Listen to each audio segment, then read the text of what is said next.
Good Saturday afternoon, ladies and gentlemen. This is John Gordon, and welcome to the show. We're going to tell you the truth today. We're coming to you from Atlanta, Georgia. My wife and I came here back home Thursday to attend a wonderful charity event for the Caring organization that treats people with addiction. And they honored my wife's brother and his wife, Dusty and Rhonda Milner. And the Caring organization treats people with addiction and gives them a path to recovery. It was an extremely inspirational event. And if you or someone in your family is struggling with addiction, I would really encourage you to look up Caring in Atlanta. They have phenomenal outcomes and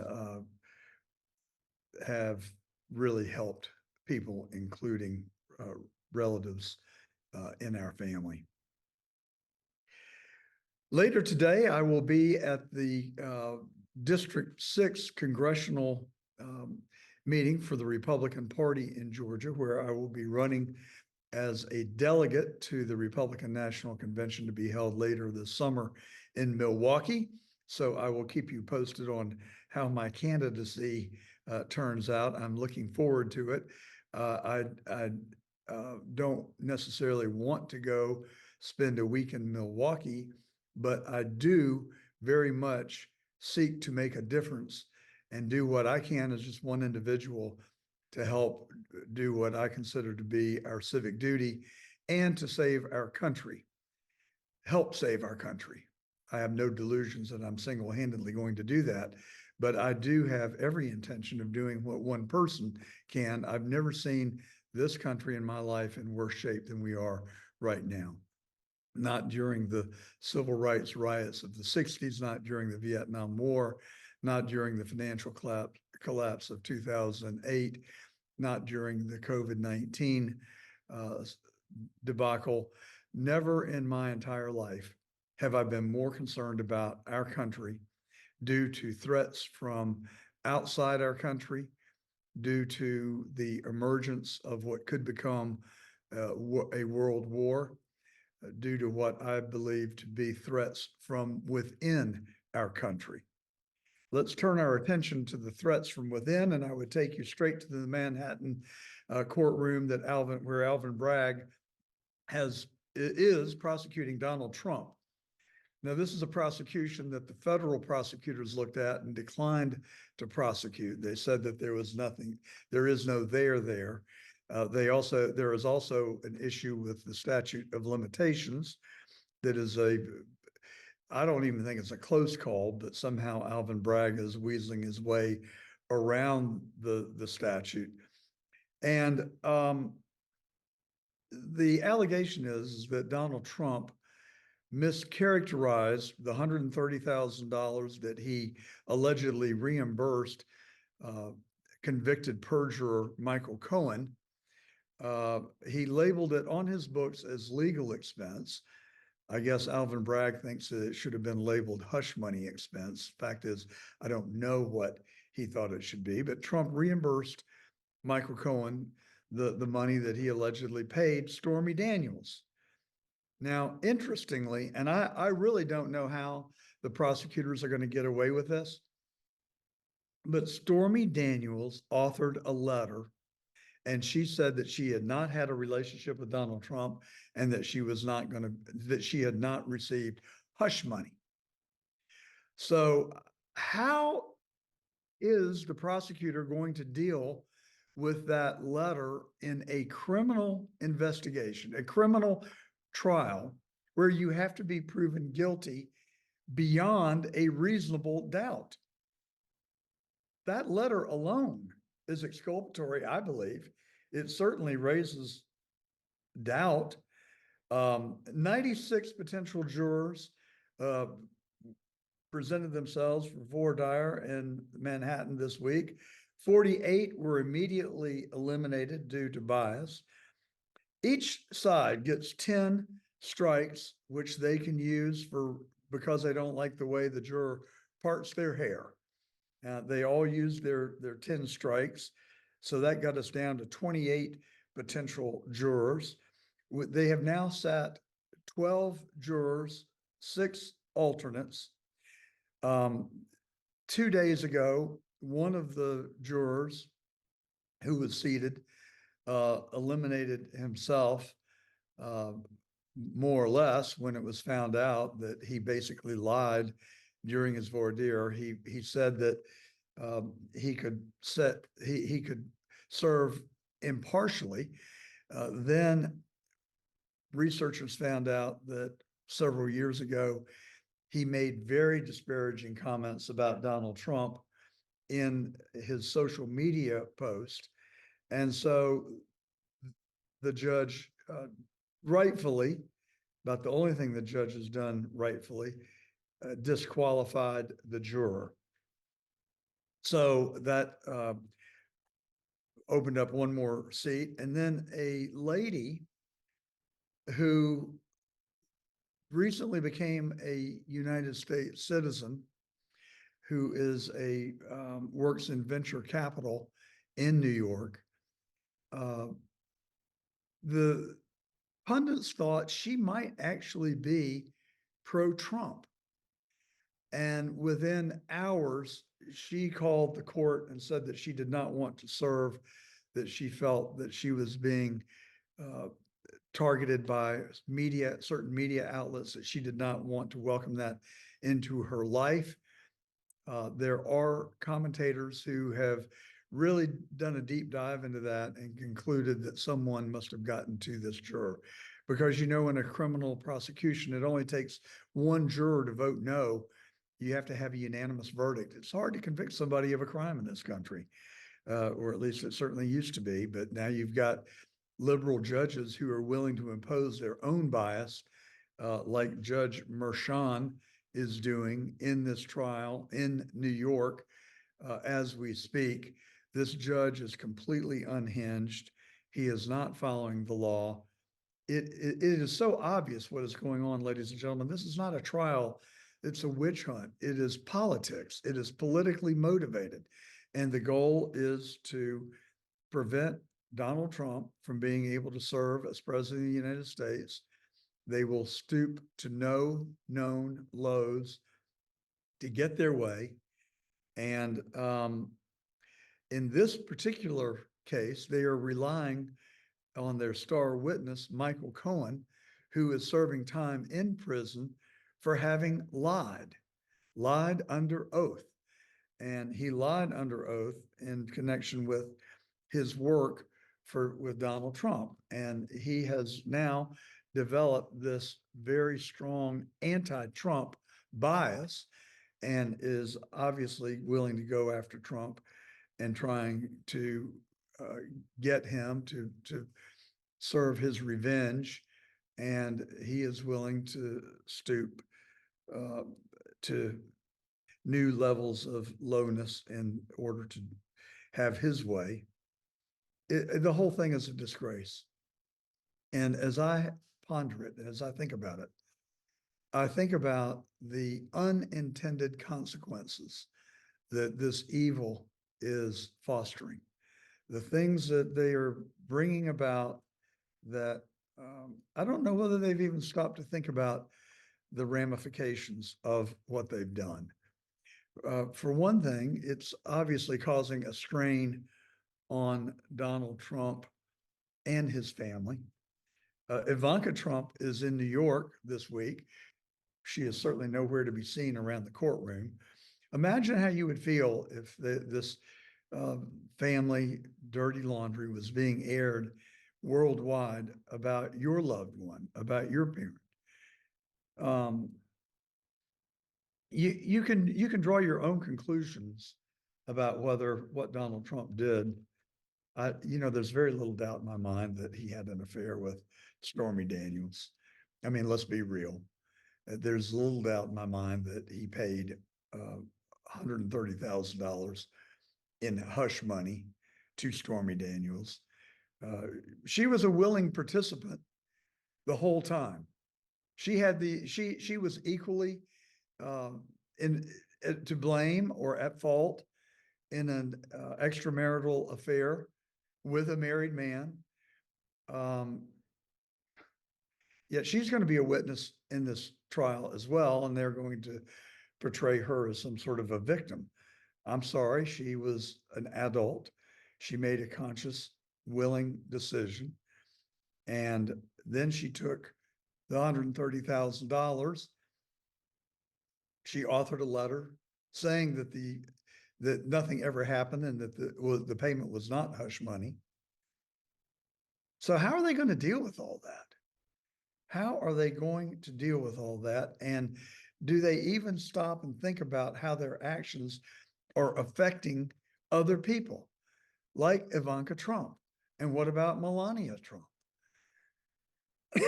I said last week, I don't judge.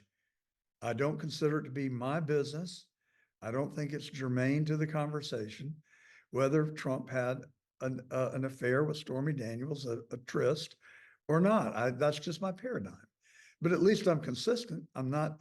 It's not from a biased perspective, because I had a conversation with my mother-in-law when Bill Clinton was president, and he had a tryst with Monica Lewinsky, and she and I were watching the news one night, and we started a conversation about what we thought about this and what we thought about Kenneth Starr. She and I agreed. It is completely none of our business. Kenneth Starr can be blamed for this, the late Kenneth Starr. I'm sorry, I had very little regard for the man. I felt like he was an opportunist. I felt like he desecrated the name of Bill Clinton. Look at that iconic footage of Clinton and Chelsea and Hillary Clinton walking from the White House to the helicopter. The body English was undeniable. The pain, the grief was undeniable. You can say, oh, well, that's Bill Clinton's fault. You have a point. I'll give that one to you. But I think it was probably more so Kenneth Starr's fault for having made that an issue. And it wasn't about his righteous indignation. It's not about Alvin Bragg. You think Alvin Bragg is some sort of saint? I don't know anything about his personal life. I have no way of knowing, and I am not interested in knowing. But what I do know, there's enough hypocrisy to go around, and the point of this prosecution is not because of their moral conviction or their sense of right or wrong, or whether they think that Trump misclassified the payment as legal expense instead of hush money or whatever would have been permissible. You know, they were really disappointed that he didn't use campaign funds to pay Michael Cohen back. Now that would have been hot water for Trump, because that would have violated federal election campaign finance laws. He was smart enough not to have done that. He paid it out of his personal pocket. I think that what happened between Trump and Stormy Daniels is their business. It's between Donald Trump and his wife. It's between Donald Trump and his wife and their maker. And I have complete confidence that the laws of God will deal with Trump in the way that he should be dealt with according to the scripture. And maybe this is part of it. Maybe this is Trump's punishment. I don't know. But there are other unintended consequences as well. And these are the ones that I'm most concerned about. I'm most concerned about the weaponization of our legal system to be used for political purposes. And ladies and gentlemen, if they will do these things to Donald Trump, imagine what Fani Willis and Alvin Bragg and Letitia James will do to you if you get in their way. If they decide they don't like the way you part your hair, or maybe they don't like you because you're an older white guy that has worked hard and saved. Maybe you're just in the crosshairs of the prosecutor. It is a scary day for our country. It is an absolute disgrace and dismantlement of our Constitution and the rule of law. Forget the moral implications, forget what your own bias is relative to whether what Donald Trump and Stormy Daniels did is right or wrong. It's the way that the law is being subverted to punish and go after a political opponent. And we know that this is being driven by the White House. And I guess at the end of the day, if the wheels are turned, and I think eventually they will, just like they were turned on Fani Willis, she's really stepped in it, folks. She has lied under oath. She has used the legal system inappropriately to go after Trump. She has ignored the truth. She is lying to the people, not only in the grand jury, but on television and Judge McAfee's courtroom. And so far, other than the damage that has been done to her reputation, she has gotten away with it scot-free. Now, we don't yet know the implications of all of that in terms of the prosecution against Trump. We speculate that it is going to hurt the case.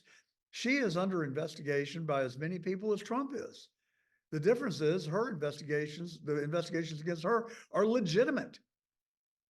But she's got the wife of the special prosecutor that she brought in going after her for having interfered with her marriage.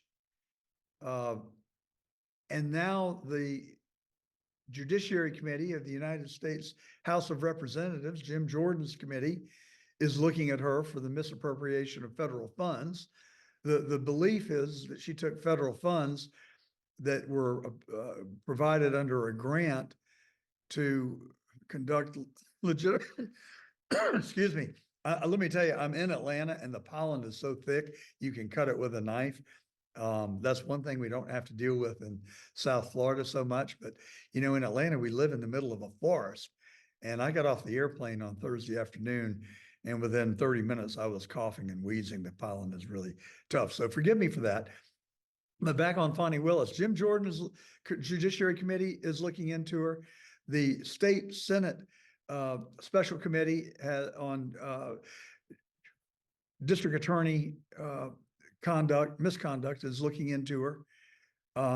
The Fulton County government, the county commission, has launched an audit of her office, and she's still under the auspices of Judge McAfee. He potentially is not yet done with her. Everybody is looking at Fani Willis, with the exception of one entity, and this is puzzling to me. The entity that should be the most involved should be the State Bar of Georgia. There are canons of ethics. There are rules that govern every member of the bar, of which Fani Willis is a member of the bar. So why has the State Bar of Georgia chosen not to open an investigation into conduct that clearly violates the canons of ethics and rises to the level of justifying her disbarment? Someone should file a complaint. Someone should file a complaint. But the potential consequences of all of this flagrantly political activity and the absolute desecration of our Constitution and the rule of law and the principles that this country were founded on have long-term devastating implications. And I've said it before, and I'll say it again. We now know with certainty that the CIA killed Kennedy. And I know you're maybe tired of me hearing me say that. I'm sorry. I'm going to continue to say it until there is atonement, until there is official acknowledgement and people are held accountable.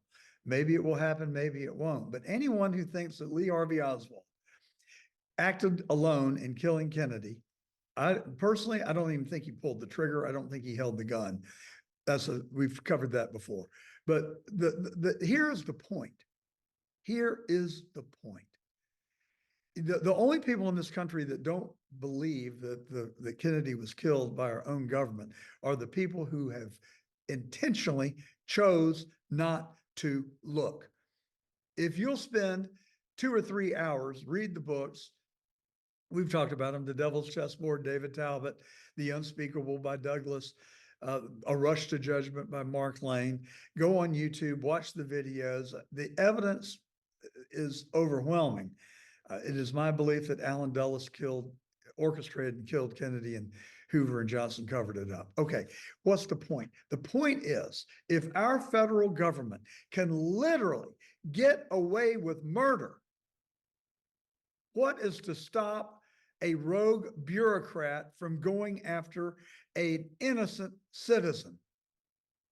And that's the message that every one of the million bureaucrats in Washington, the permanent state, the establishment, that's the lesson that they have learned, that they can literally get away with murder and there is no accountability. There is nothing stopping them from doing it. And that is the concern. That is the reason that we want to drain the swamp. That is why we want to get rid of permanent Washington.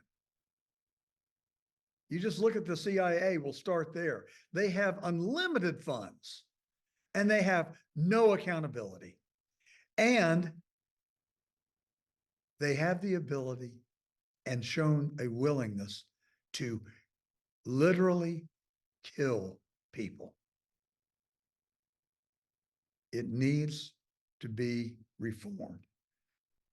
I feel bad. I have a tinge of guilt when I talk about the CIA like that, because I know that they are the institution, and the men and women who put their very lives on the line for us every day for decades have to feel abused when they hear statements like that. It's not about them.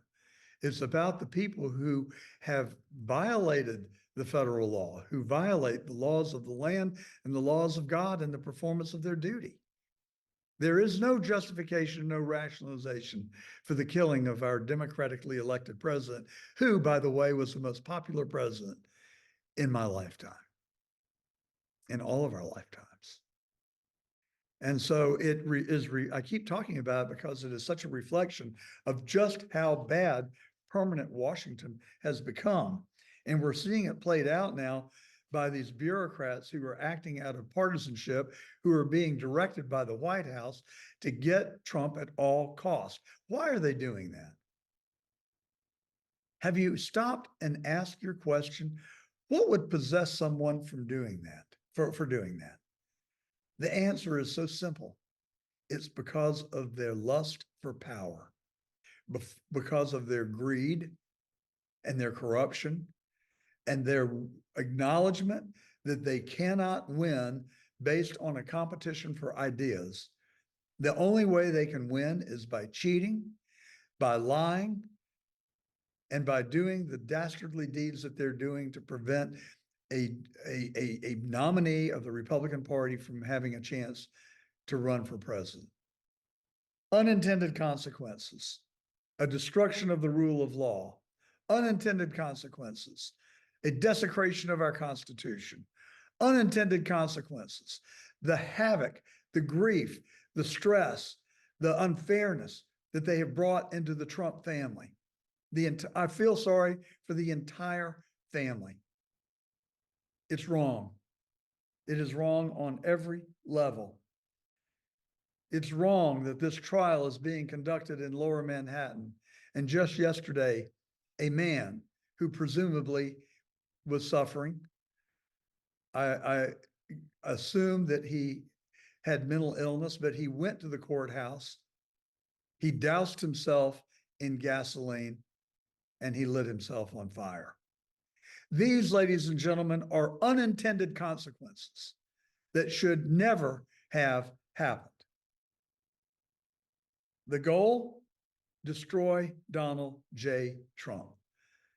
The consequence: destroy the rule of law and destroy our democracy. I think it is going to backfire.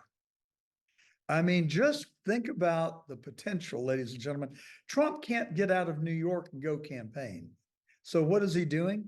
He's touring around New York and making impromptu visits. And everywhere he goes, he is being greeted by throngs of supporters. and people that you would not typically think would be supporters. Is it possible that this could backfire in a way that Donald Trump could eke out a W in New York? It is a stretch. It is a stretch of the imagination. But if I was Donald Trump, I would be spending every waking hour that I was being held basically against his will. They're ordering him to be in court. And you know, the fact of the matter is, if he doesn't play by their rules, they do have the power. They can put him in handcuffs and take him to jail. I hope they don't do that, because I really do fear that if they were to do that, that this country would erupt in civil war. I feel like it is my sense that we are teetering on that as we speak. I feel like we're sitting on a powder keg, and that all it would take is one spark. That would be more than a spark.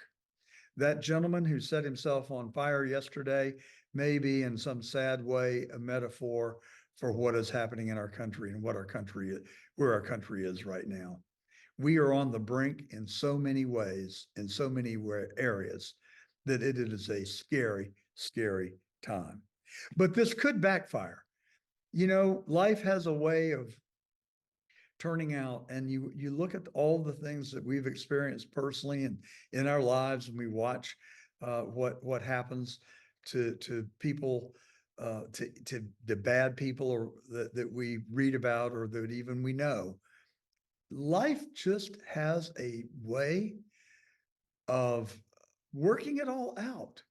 In the end, truth, justice, right does seem to triumph most of the time.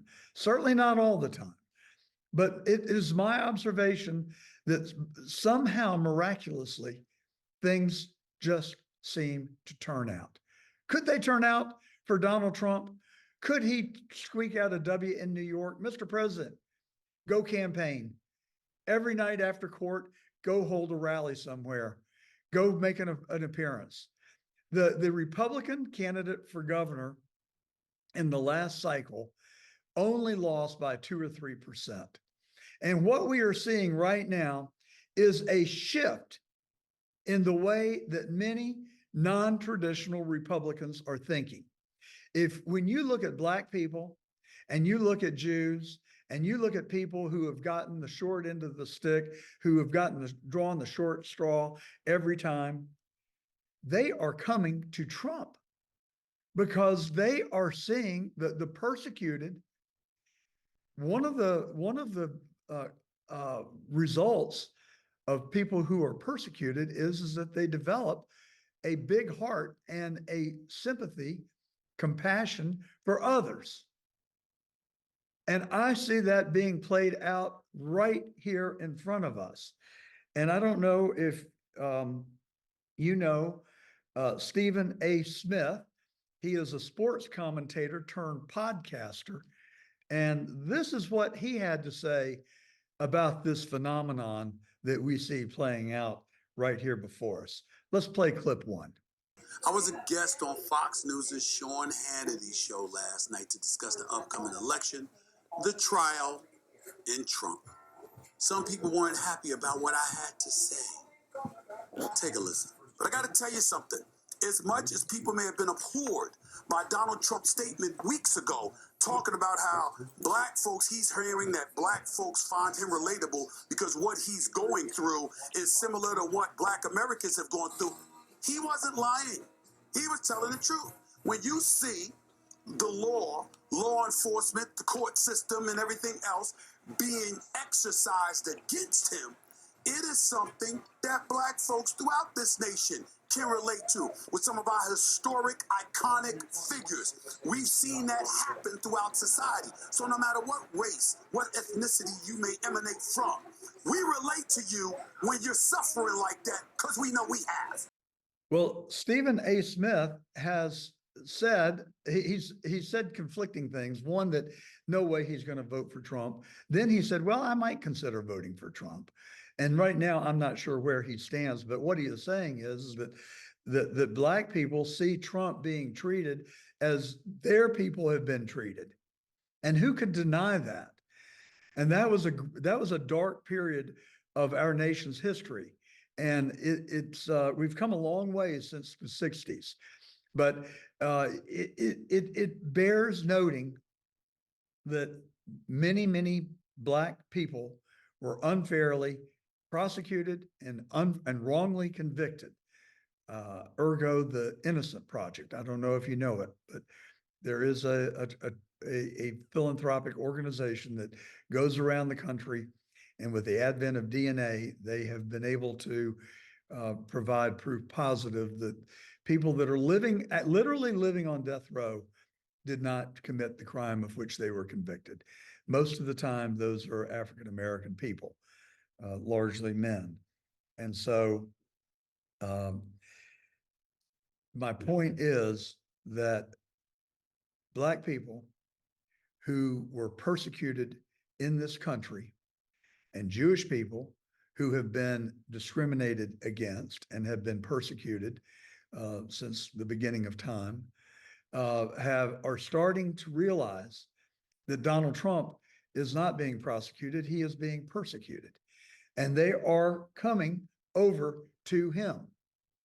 Meanwhile, all the Democrats can do are continue to lie and bring these false prosecutions against Donald Trump, who got 75 million votes in the last election. If you just look at what they were willing to report. All right, well, we're coming to you today on the John Fredericks Media Network. We're also on YouTube Live, where you can tune in and watch us live on audio and video. We're on rumble.com. Go there and search for John Gordon Truth, and then you can also find us on Getter. Go there and search for John Gordon Truth, and you can watch today's broadcast live and in person on audio and video. And of course, we come to you on the John Fredericks Media Network every Saturday at high noon on The Truth with John Gordon.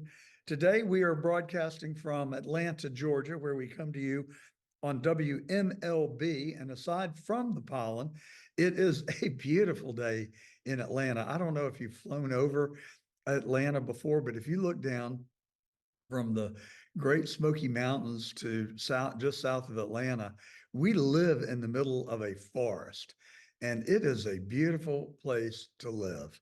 But this time of year, the pollen, as I mentioned, can be devastating, but it's 65 degrees. It's going to get up to a glorious 72 degrees today. We come to you on WMLB here, just like in Pittsburgh. We come to you on WJFG, where it's 50 degrees. You're going to get up to 58 today with sunshine. And in Philadelphia, WENO, it's 52. You're going to get up to 68, but cloudy skies all the way through Pittsburgh, Philadelphia, Richmond, and Norfolk, where we come to you on the John Fredericks local station, WENO, in Philadelphia, WJFN in Richmond and Charlottesville, WJFV in Norfolk.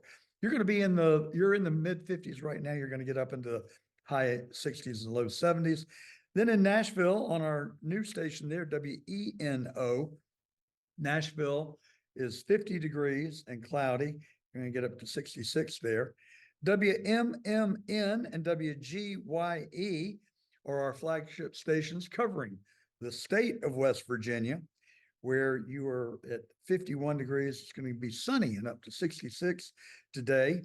And then later today, I'll be back in West Palm Beach, Florida, where it is currently 78 degrees, and it's going to be 87 for a high today and sunny skies in West Palm Beach. Oh my goodness, we have moved straight into summer in West Palm Beach. We're also on WBRG in Lynchburg, 18 AM and FM radio stations up and down the East Coast on the Fredericks Media Network. And we are also on the live simulcast, getter.com, rumble.com, and youtube.com, youtubelive.com. And I say that because people frequently ask me, how can I watch the show? Well, tell your friends that may have an interest. They can see all of our episodes in that we have done on rumble.com. Look for John Gordon Truth. They're all there. Each week we upload that week's episode, just like this one will be on rumble.com no later than tomorrow. The broadcast is also replayed every Sunday at 1 p.m. on the John Fredericks Radio Network. All right, so that's that. And as I said, the Democrats' best strategy that they are showing us, their only strategy, is that they just lie. They lie about everything. Inflation is transitory. The border is secure. Um, it's overwhelming to me. I can't put thoughts to words in terms of how bad it is. And I don't say that to scare you. I say it to get you in a realm of reality. It's not partisanship. It's not because I'm a Republican and I'm going to uh, seek to be a delegate to the national convention. As I said earlier, later today in Atlanta, in the 6th Congressional District. I hope I win. I want to go there. I want to be a part of the process. I want to do what I can do to help because we're in trouble. We are in serious trouble. 10 million illegals have entered our country just since Biden. Yet this clown, Alejandro Mayorkas, for 4 years, 3.5 years, has said that the border is secure and the problems that reside there are the problems created by the prior administration. How big of a liar can one person be? Do you have no conscience or conscience for that matter? Maybe he's just delusional. Maybe he really does think he's telling the truth. Maybe it is a state of consciousness, but he has no conscience. The intent is obvious to anyone who wants to stop and look. The intent is to bring people here who will vote for Joe Biden. And then these democratically controlled states, registrars are allowing them to vote. It's against the law. It's against our Constitution. I'm pretty sure that the Constitution says that you have to be either a natural born citizen or here or obtain citizenship in order to vote in our elections. But like everything else, they are just desecrating the rule of law, all to get their way. And I think it's more than to get their way. I think it's to get their corrupt money. The Bidens have taken $30 million from foreign entities.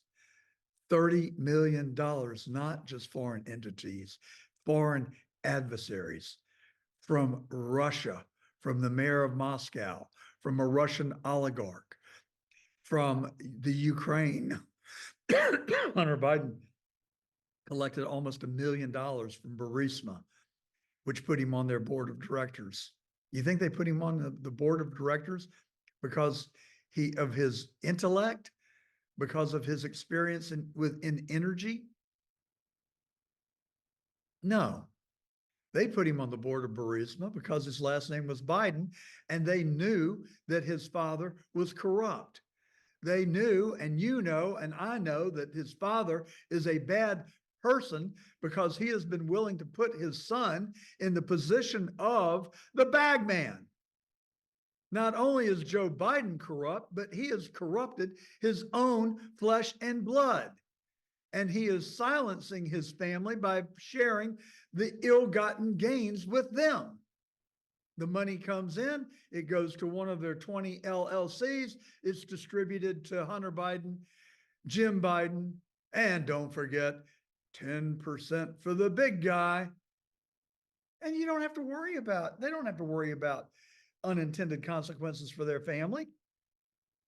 Alvin Bragg doesn't have to worry about being held accountable for his fake prosecution. Bonnie Willis acts like she is above the law. Jack Smith has shown more evil than any prosecutor in the history of our country, holding different standards of accountability for Biden and different standards for Trump. It would be laughable if it's not so damaging. Trump allegedly, and I believe he did, take documents that he shouldn't have taken. He could have taken them if he had gone to the trouble or taken the presidential authority and declassified the documents before he took them. I don't know what the unintended consequences of that would have been. I assume that there's some reason that he didn't do that. He certainly could have. But I think in his mind that he took the documents because every president before him had taken documents. I have the suspicion that there's something in those documents that they didn't want Trump to be able to have. I don't know what it would be. There's something in those documents that may have been so damning that they had to get him back. I don't know. I have no evidence of that. I'm just using the brain that God gave me and looking at all the attendant circumstances and the bizarre, wild behavior, the unprecedented behavior of raiding a former president's home. And the way they did it was so disgraceful. The way they did it was so disgraceful. It is shocking to me that people would behave in the way that these people did. They rifled through the personal effects of the former First Lady of the United States, going into her closet, opening her drawers. I think it is absolutely and utterly disgraceful. I don't care what you think of Donald Trump. You may love him, you may hate him. Doesn't matter. What they have done is so wrong. And what they continue to do is so wrong on any level. And to do that to Melania Trump, who I've never seen conduct herself in any way but a lady. It's beyond disgraceful. It breaches any boundary ever known to man. What was their intent? What were they trying to do? And then they're aided and abetted by people like Alejandro Mayorkas, telling us that the border is safe and secure. A lie. And then he's called to task on the unintended consequences of their actions, like the murder of innocent people. And he has this stock answer that I've seen him give now about a half a dozen times. Clearly, someone wrote it for him and he parrots it out every time that people ask him about a victim of an illegal alien who's come to the country illegally and then committed a heinous act. And his stock answer is that all of our hearts are bleeding for the victims and their families. It doesn't answer the question. It fails to address the key question, and that is, why did you not do your job? They've had these people in custody. They knew that they were violent, and they released them into our country anyway. What is their motive? What were they thinking? Why did they do it? I don't get it. I do not get it. But so the House of Representatives have delivered articles of impeachment to the United States Senate, which under our Constitution is required to hold a trial. We thought we might get accountability. The problems and the justification for the impeachment, I think, are reflected here in an exchange between Mayorkas and Senator Josh Hawley. Let's roll clip 2. Thank you very much, Mr. Chairman. Mr. Secretary, let's just come back to Jose Ibarra, if we can. You know who that is. That's a question. You know what he did, I know what he's accused of doing, which is, murdering a young woman. and that wasn't the first crime that he committed in this country, was it? Senator, as I've articulated previously, I'm not going to speak about the facts of the case because there is an ongoing criminal investigation. Have you read his parole file? Senator, same answer. So you're not going to say whether or not you've read the parole file? I've got it right here. Have you read this? Senator, I do not want to speak to the particulars of the case given the pending criminal See, now, prosecution. I find this interesting because this is a new answer today. You've changed your answers all over the map on this, and it looks like to me you just don't want to answer the question. 2 days ago, you were asked about this in the House Homeland Security Committee. I've got the transcript right here in front of me. You were asked the same question. Jose Ibarra, why was he paroled? You said, I don't know. You said, I don't know. I don't have the case details with me today. Congressman Bishop says, you don't know? And you said, I don't know.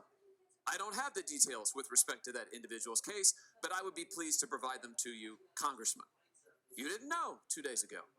Now, interestingly, on April the 10th, 6 days before that, you gave Senator Katie Britt a different answer. She asked you the same question. She said, why was Jose Ibarra paroled into the United States? You said, and I quote, Ranking Member Britt, there was no derogatory information of which we were aware. So you were happy to comment on the case then on April the 10th. By April the 16th, you had developed amnesia, and today you say you just won't comment. So which is it, Mr. Secretary?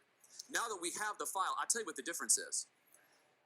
Congressman Bishop didn't have the parole file, and Senator Britt didn't have the parole file. And now we do have the parole file. And now we all know that the reason he was paroled into this country was because lack of detention capacity, which, as you and I both know, is not a valid reason under the statute. And now that we know that for sure, this is right out of the parole file. Here it is. Subject was paroled due to detention capacity at the Central Processing Center in El Paso, Texas. Now suddenly you don't want to talk about it. This is extraordinary. It's also a pattern with you. So let me just try one more time. Have you read the parole file?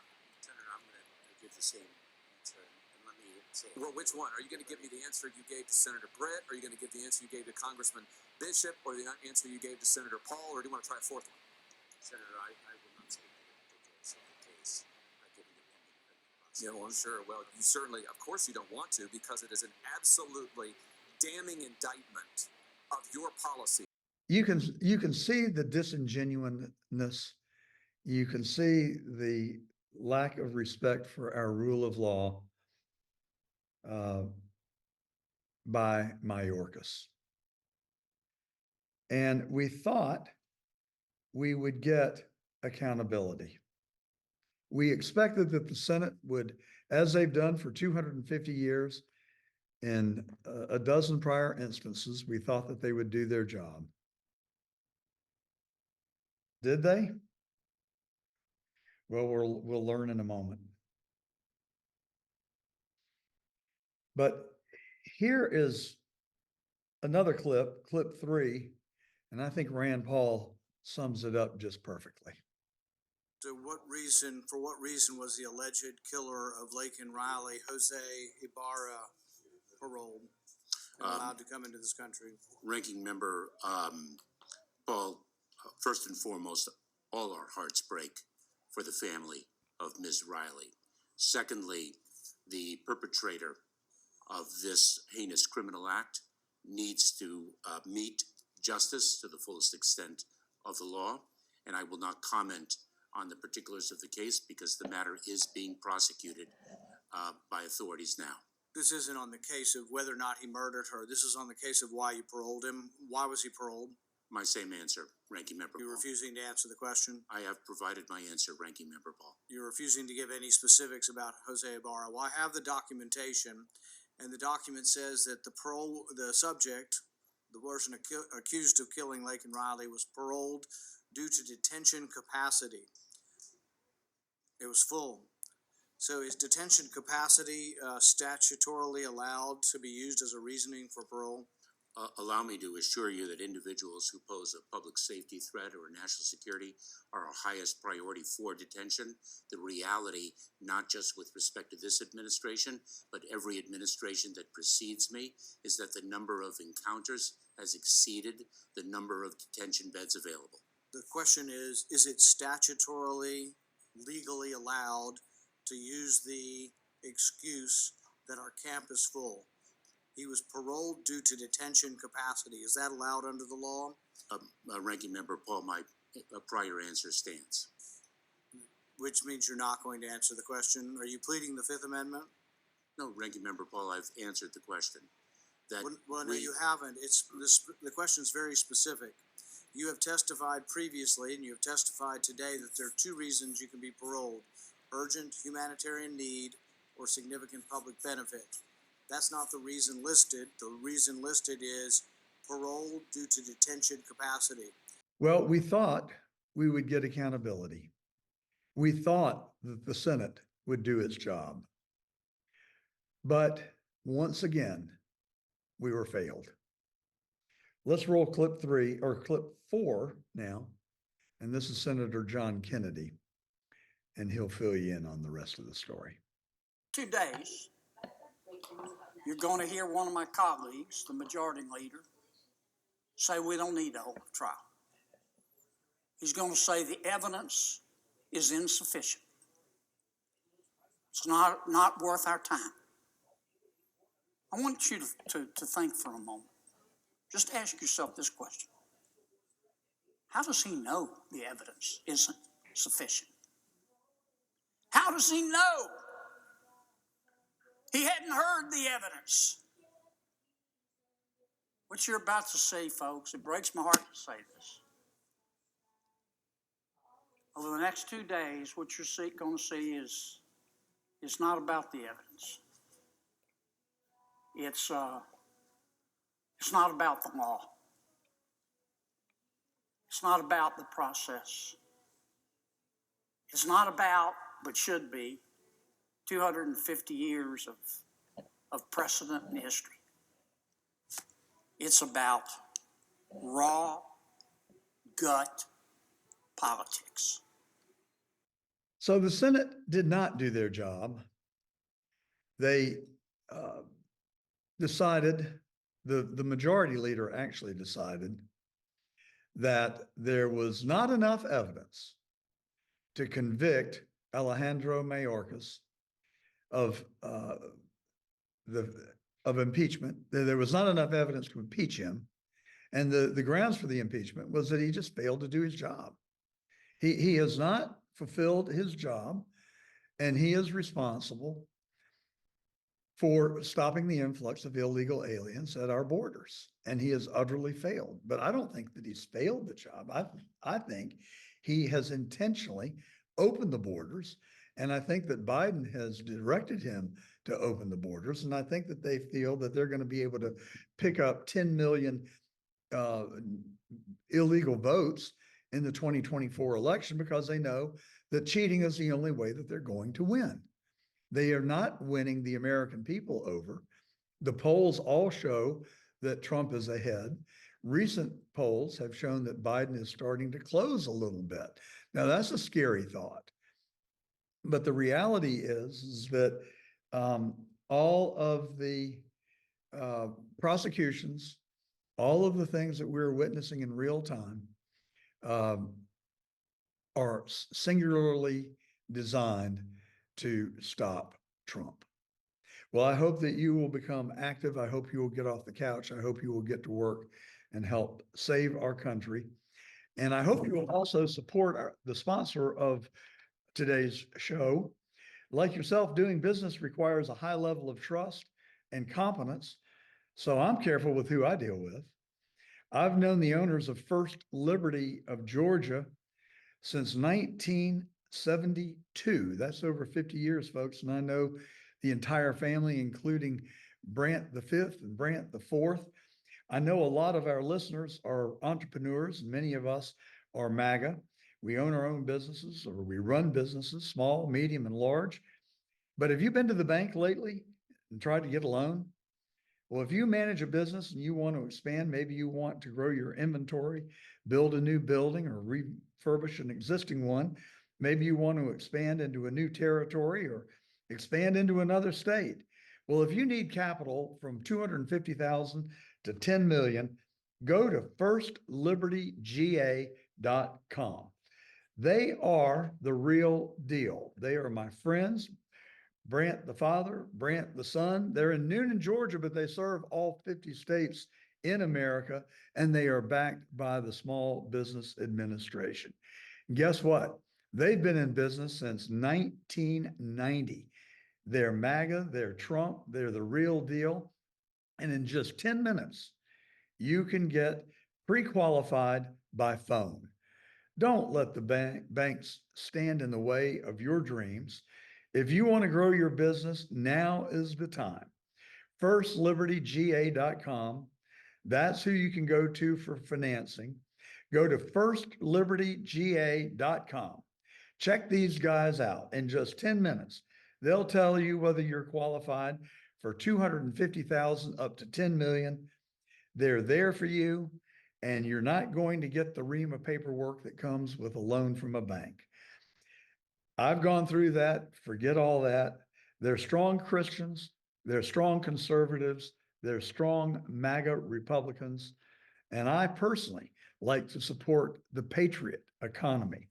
And that is FirstLibertyGA.com, sponsors of The Truth with John Gordon. So I hope you will go there and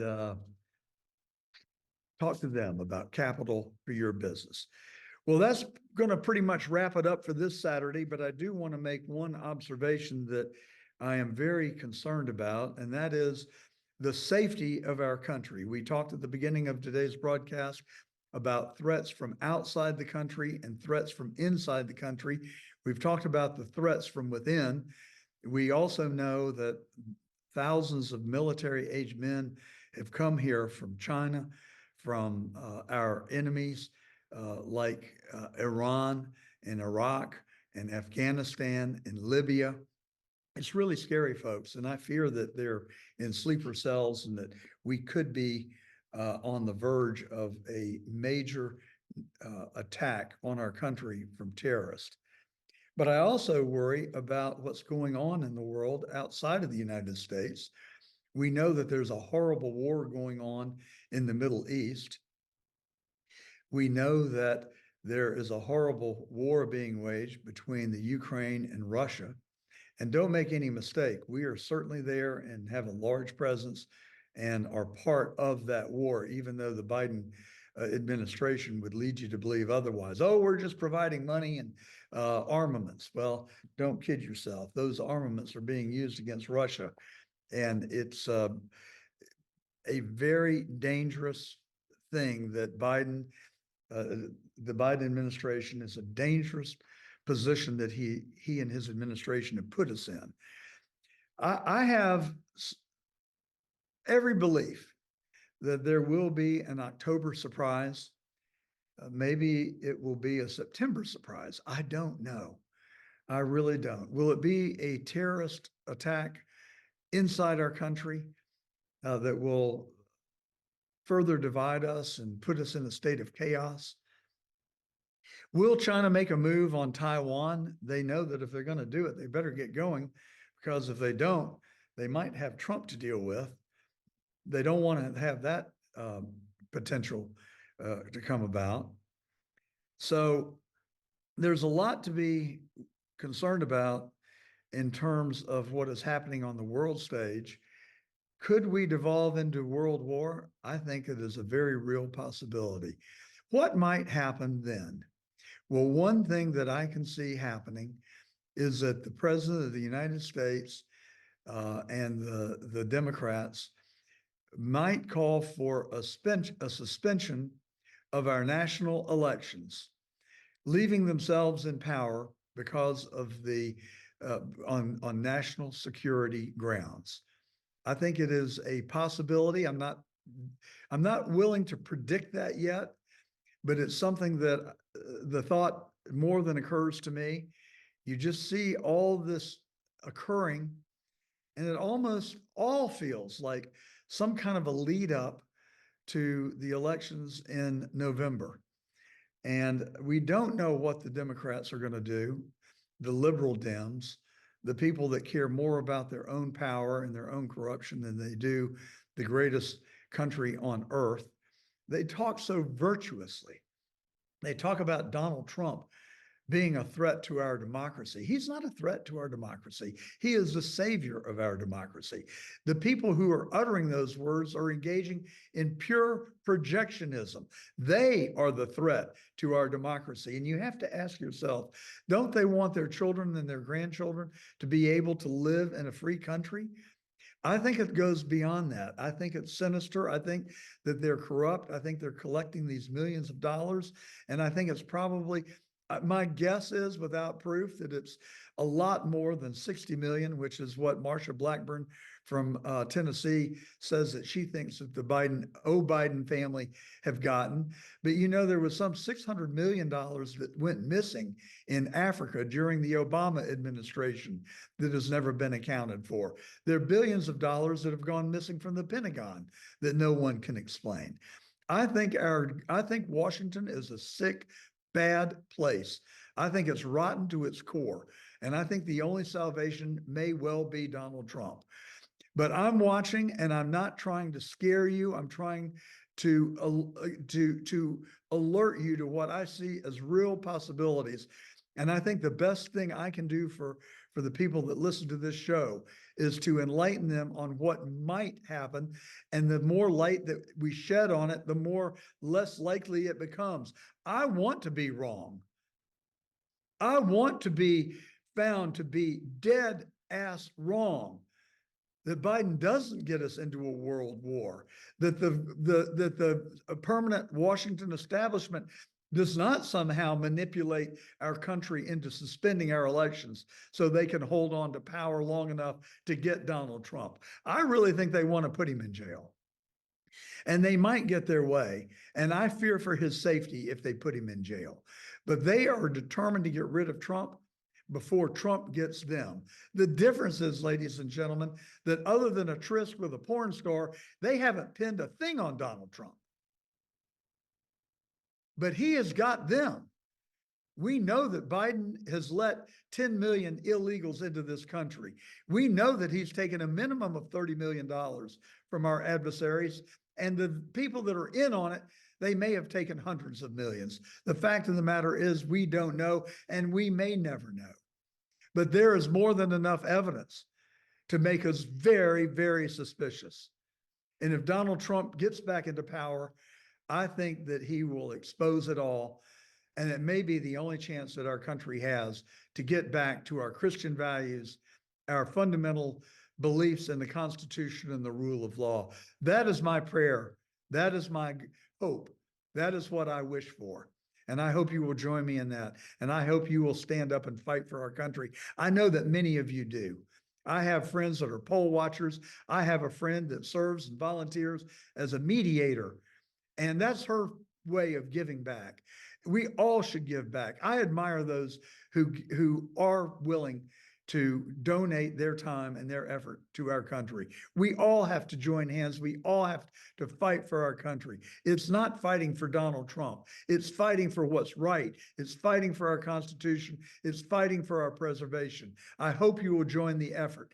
Continue to look, continue to read, continue to be informed, continue to fight for our freedom. I will continue to tell you the truth. I'm John Gordon. Thank you for joining us today. We'll be back next Saturday for another edition of The Truth. Have a great weekend.